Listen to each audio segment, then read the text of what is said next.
దేశభక్తి జాతీయ సమైక్యతా భావాలను ప్రపంచవ్యాప్తంగా చాటి చెప్పాలనే ఉద్దేశంతో ప్రధాని నరేంద్ర మోడీ పిలుపు మేరకు హర్ ఘర్ తిరంగా కార్యక్రమం రాష్ట్ర వ్యాప్తంగా కొనసాగుతోందని రాష్ట్ర వ్యవసాయ శాఖ మంత్రి కింజరపు అచ్చెన్నాయుడు అన్నారు. శ్రీకాకుళం జిల్లా సూర్యమహల్ జంక్షన్ నుంచి 7 రోడ్ల జంక్షన్ వరకు జరిగిన జాతీయ పతాక ర్యాలీని ఆయన ప్రారంభించారు.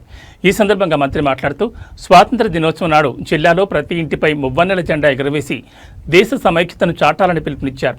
ముఖ్యమంత్రి చంద్రబాబు నాయుడు విజన్ 2047 సంకల్పానికి అనుగుణంగా ప్రతి ఒక్కరూ దేశం రాష్ట్రాభివృద్ధి కృషి చేయాలన్నారు. స్వాతంత్ర్యం కోసం ప్రాణాలు అర్పించిన అమరవీరుల త్యాగాలను స్మరించుంటూ వారికి నివాళులర్పించాల్సిన అవసరాన్ని గుర్తు చేశారు.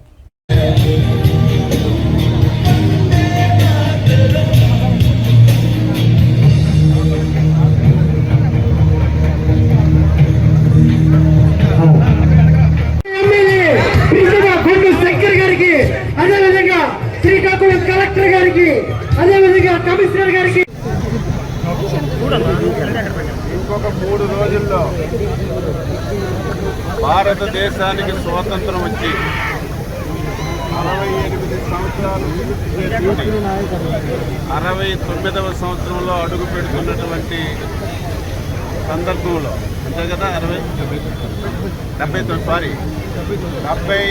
సంవత్సరాలు పూర్తి చేసుకొని 79వ సంవత్సరంలో అడుగు పెడుతున్నటువంటి సందర్భంలో భారత ప్రభుత్వం ఇటు రాష్ట్ర ప్రభుత్వం కలిసి హర్ ఘర్ తిరంగా అనే పేరుతో ఈ 4 రోజులు దేశంలో ప్రతి ఒక్కరిని చైతన్యపరచాలి, ప్రతి ఒక్కరిలో దేశభక్తిని పెంపొందించాలని ప్రధానమైనటువంటి ఉద్దేశంతోనే ఈ కార్యక్రమాన్ని తీసుకున్న విషయం ప్రతి ఒక్కరికి తెలియజేస్తున్నారు.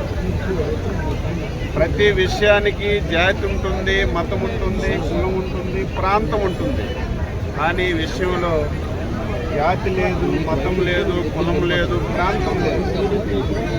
ప్రతి ఒక్క పౌరుడి చేతిలోనే, ప్రతి ఒక్కరి ఇంటి మీద, ప్రతి కార్యాలయం మీద త్రివర్ణ పతాకం రెపరెపలాడాలి, దేశభక్తిని పెంపొందించాలనే ఉద్దేశంతోనే ఈ కార్యక్రమాన్ని ఇంత భారీ స్థాయిలో తీసుకున్న విషయం ప్రతి ఒక్కరికి